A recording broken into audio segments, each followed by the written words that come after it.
Mabuhay! Welcome to my YouTube channel. Have you tried applying with airlines? Were you rejected?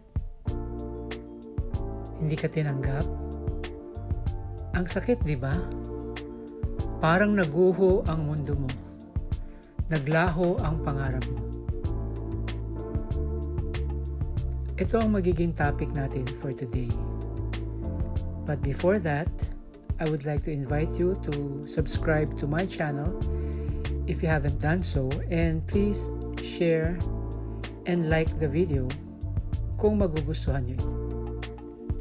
Ang greatest fear ng marami sa ating mga aplikante or mga FA aspirants is the fear of rejection. Yung iba hindi na talaga tumutuloy sa interview kasi takot sila na ma-reject. Kasi masakit naman talaga ma-reject. I know the feeling. When I applied with Philippine Airlines in 1986, tagal na, no? I was so excited when I was called for the interview. Grabe ang preparation ko. When I got there, they called 10 of us in, no? Pinapasok kami, 10, pinapila kami, and they asked us to introduce ourselves, and then namili na sila. They sent out those they didn't like. Unfortunately, I was one of those who was rejected.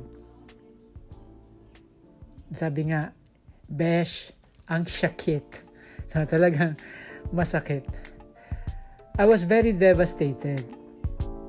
Pangarap ko talaga maging cabin crew. Pero wala. Umuwi akong luhaan. My parents were also disappointed when they learned I failed. Siguro, mas dama ko ang pain dahil na-disappoint ang parents ko at ang family ko. As expected, hindi sinabi ng interviewer yung reason why I failed. Which is, yun pa rin naman ang nangyayari ngayon, di ba? Talagang, personally, hindi ko maintindihan kung bakit ganon. But I only learned the reason behind it when I became part of management. Ngayon alam ko na kung bakit hindi sinishare sa atin, sa mga aplikante, yung reason kung bakit tayo hindi pumasa.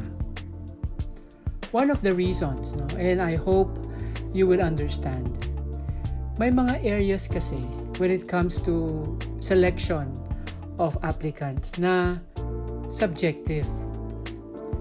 No, kagaya yung sinasabi nating yung X factor, yung itsura, no, yung pagiging acceptable, or sabi nga, tawag nga nila doon, kung cabin crew material yung isang aplikante o hindi. Sabi nga nila, beauty is in the eye of the beholder. So depende yon sa tumitingin. At iniiwasan din kasi ng mga interviewers o ng company na ma-misquote sila. Kasi pwedeng sabihin ng interviewer dun sa aplikante na iha or iho, I'm sorry you failed dahil medyo on the heavy side ka kasi. Meaning, medyo mataba siya. Okay? Ngayon, kung hindi maganda yung pagkatanggap ng aplikante doon sa sinabi ng interviewer, pwede niyang ikwento sa kanyang mga kaibigan, sa kanyang magulang, sa kanyang mga kasama sa bahay na kaya ako hindi pumasa kasi ang sabi ng interviewer, ang taba ko daw, ang taba-taba ko daw. At yun, no? So parang nagiging negative tuloy yung dating, samantalang gusto sana namin bigyan yung interviewee, yung aplikante ng constructive criticism. Kaya lang kung hindi ma-handle o hindi matanggap ng aplikante yung aming evaluation, maaari siyang ma-exaggerate at yung nga maging negative ang dating, magmumukhang ang may problema o ang may diferensya ay yung interviewer at hindi yung aplikante. And besides, binigay naman yung qualifications. at alam naman natin yung nature ng trabaho. Kaya nga kung kahit sabihin natin na okay, you are qualified sa lahat ng bagay, no,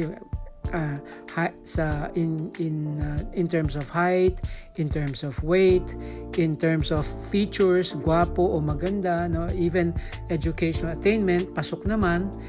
Kaya lang kung kunyari doon sa interview hindi kang ngumingiti. Diba? I've mentioned before, the smile is part of the uniform. Kasi nandun tayo sa service industry Nagsaserve tayo sa mga tao. And we should always be pleasing to them. Ngayon, kung papasok tayo or mag-apply tayo at hindi man tayo ngingiti, kunyari, kumbaga suplado o suplada tayo, hindi ka talaga pwede for the position. Ngayon, paano sasabihin ng interviewer na suplada ka kasi, suplado ka kasi?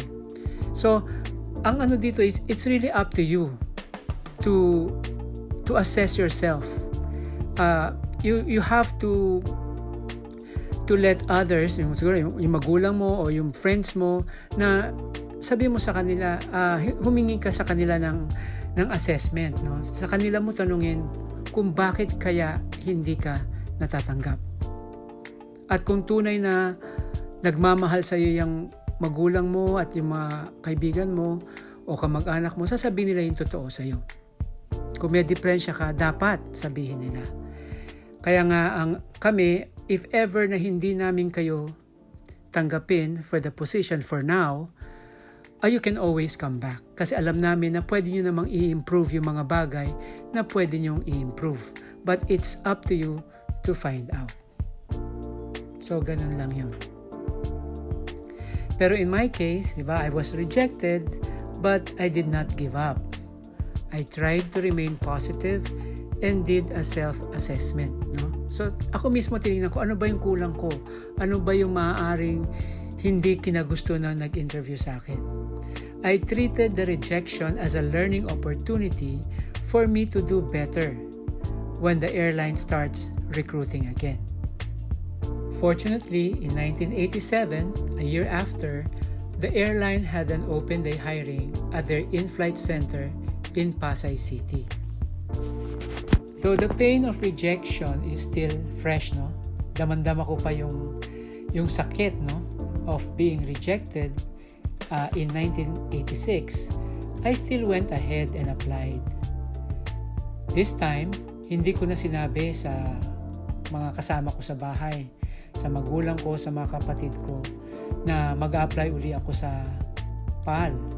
Kasi nga natatakot ako na baka mapahiya na naman ako.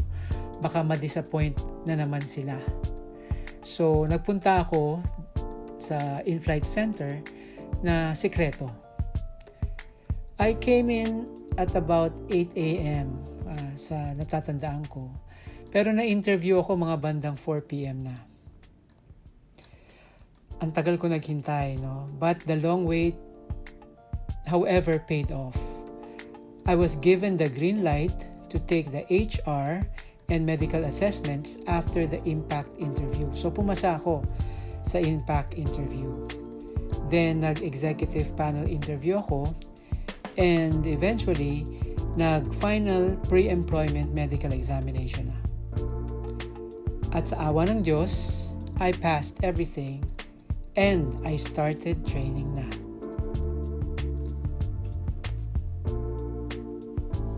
Alam nyo ba, kahit na nagte-training na ako, araw-araw ako pumupunta sa In-Flight Center, hindi ko pa rin sinasabi sa mga kasama ko sa bahay, not even to my parents, na nagte-training na ako sa PAL.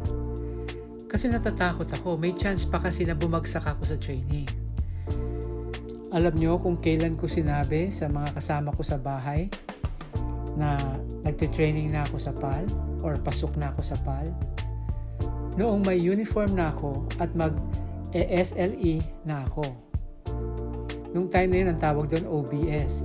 Ibig sabihin nun, observation flight. Sasama ka sa flight pero mag-observe ka lang. Pero naka-uniform ka na nun.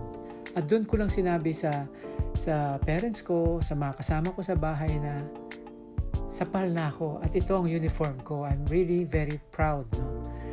Na pasok na ako and I am already flying the following day. Then the rest is history. 30 years later, I am glad that I did not allow rejection to stop me from becoming a cabin crew. I pressed on. Looking back, yung rejection na na-experience ko noon, yun ang ginamit ko bilang motivation ko for me to do better, to always give it my best. No? Every time I fly, talagang ginagalingan ko just to prove to everyone na I'm really worthy of the position, that I'm really worthy to be considered as a cabin crew. At napatunayan ko naman yon with the accolades, with the recognition that I received from the company. Now, I am no longer a cabin crew. I am already the Assistant Vice President and Director of PAL Express Cabin Services Department. God has been good to me in this career. Dito na ako nakaipon, nakabili ng sasakyan, nakabili ng bahay, na-tour ko ang pamilya ko sa maraming lugar, marami ako naging kaibigan, at ngayon, nakakatulong ako sa inyong mga aspirants by sharing my experiences. Cabin crew aspirants, do not allow rejection steal your dream. Huwag niyong pabayaang nakawin ng rejection ang inyong pangarap sa buhay. Remember, the opinion of others does not have to be a reality in your life. Know what you want. Alamin mo kung ano ang gusto mo. And fight for your dream. God indeed answers our prayers. In closing, I would like to share with you a verse from the Bible. It is found in Romans 8:28.